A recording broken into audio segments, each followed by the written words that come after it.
Hi there, this is John from Happy Talks. For the last few days, I've been trying to think, how can I help you to better get through this coronavirus crisis?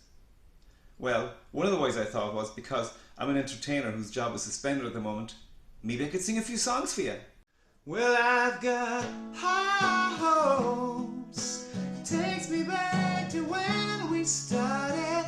High hopes, when you let it go, go out and start again.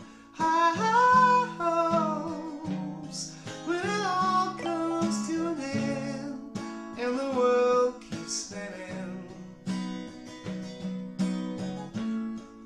And the world keeps spinning round. So, do you feel better now? Well, I hope you do a little bit anyway. So then I thought, maybe I can use my background in psychology in order to help to address any fears that you may be having around the coronavirus crisis at the moment. You may be fearful of catching the virus, maybe loved ones of yours catching the virus who are weak or vulnerable. Maybe you're worried about income that's being lost, maybe your job is suspended and you're worried about how to make ends meet. Maybe you're worried about going to work every day if you're frontline staff, maybe working in the health service, concerned about what you're going to face on a daily basis. All these are very valid worries and fears. But know one thing, fear makes everything worse. Our fears paralyze and weaken us. And at this time, we want to be well and strong in order to face whatever challenges may come. Okay, I want to talk about what causes you to feel fear and why when you feel fear, anything that's happening can seem a lot worse than it actually is. So, when do you feel fear? Well, you can feel fear when there's danger in the moment. So you're driving along the road, you round a bend and you see a car coming towards you on your side of the road. Immediately you feel a lot of fear. Another way to feel fear is you imagine a possible danger in the future. Both these things will set off your stress reaction because your stress reaction can tell the difference between something that's actually in front of you and something you're imagining is happening in the future. It's important to make a note of that.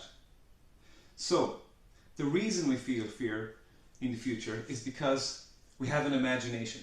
We can imagine things are going to happen tomorrow, next week, next year. Also, a very human thing is we tend to focus on threats. We focus on negative things rather than positive things. There's a very good reason for this.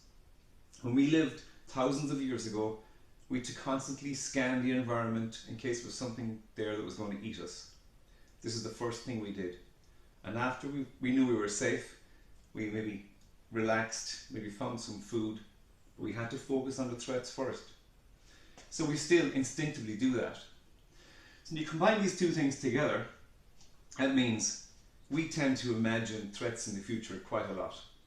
And we worry about those things. That's why we worry and why worry is so prevalent. So, if you imagine two people taking a flight. Okay, there's a flight going to the United States, two people are getting on it. One person is imagining going to the airport, having a nice cup of tea, getting on the plane, landing on the other side, everything's great. The second person is imagining that the aircraft is going to crash. Something bad is going to happen. So they get to the airport. They're worried about the plane crashing. They're taking off. They worry about the plane crashing. They're flying across the Atlantic, landing on the other side, especially landing on the other side. They're really worried about the plane crashing.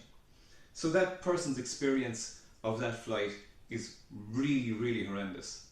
Even though both those people were going through the same experience. Now, if you want to equate that to the coronavirus crisis at the moment, we're all going through the same experience here.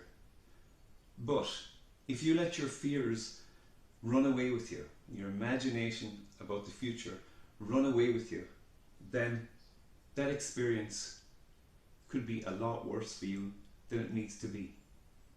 So, we need to look at our fears, reduce our fears, and the experience may not be as bad. In this coronavirus epidemic, it's easy to feel fear on a continuous basis. In the next video, I'm going to show you how your fear sets off your stress response. and what this does in your body. And why this is okay in the short term, but over the long term it can seriously compromise your physical and mental health. Then I'm going to show you what you can do to minimize this stress response and be stronger, more vibrant and less stressed on a daily basis. See you in the next video.